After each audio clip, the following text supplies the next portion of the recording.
my turn to read today, and I am going to be reading The Lion Inside. It's written by Rachel Bright and it's illustrated by Jim Field. If I've been your teacher over the last 2 or 3 years, we've probably read this together a couple of times. It's one of my favourites, and some of you might have your own copy at home because it was in one of the book bags this year as well. So I hope you're comfy and let's enjoy. The Lion Inside. In a dry, dusty place where the sand sparkled gold stood a mighty flat rock, all craggy and old.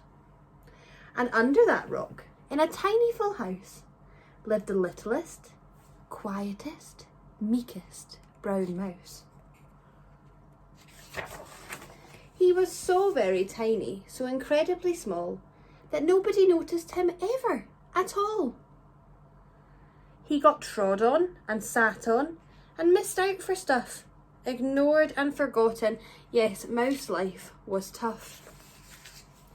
Meanwhile, far above, on top of the rock, times were quite different. It was lion o'clock. This huge toothsome creature made sure everyone saw how important he was by how loud he could roar.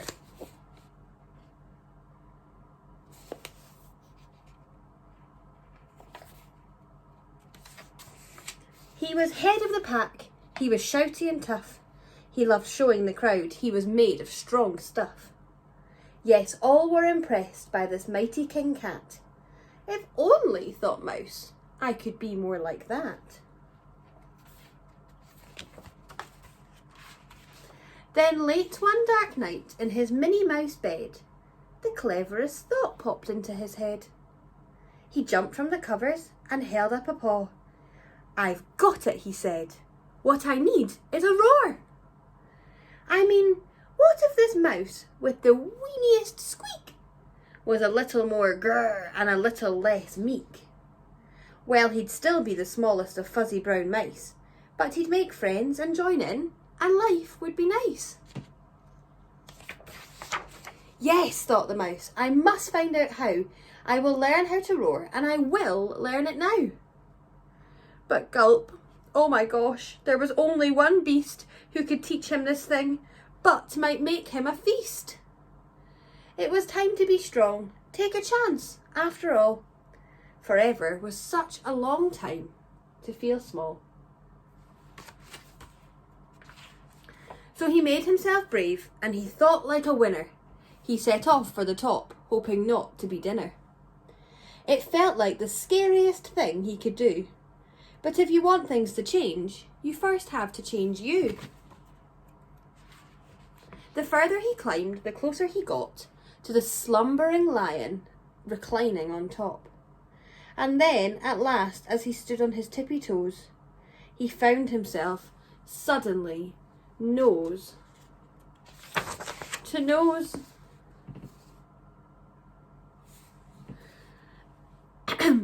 Gulp, pardon me. Wake up, Mr. Lion, you've got company.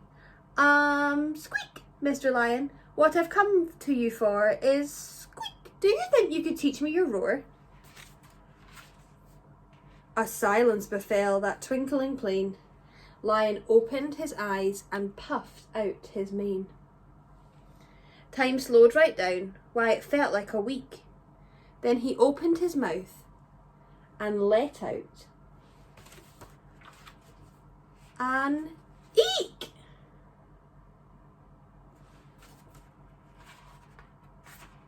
The lion was shaking, his paws all a fumble, he was backing away with a scrambling tumble. Don't hurt me, he whimpered. Oh, try to be nice. Well, my goodness, this lion was frightened of mice. Don't worry, Mouse peeped. I'm a friend, not a foe. Let's rock this together. We'll have fun, don't you know? That was a magical moment for sure, when Mouse didn't feel at all small anymore. He'd found his true voice and learned to speak out. And for that, you don't need to roar or to shout. And from that day and always, the two were a pair. They both liked that rock better, now the rock was to share. The mouse, well, still little, felt big in his head. And Lion, he roared but with laughter instead.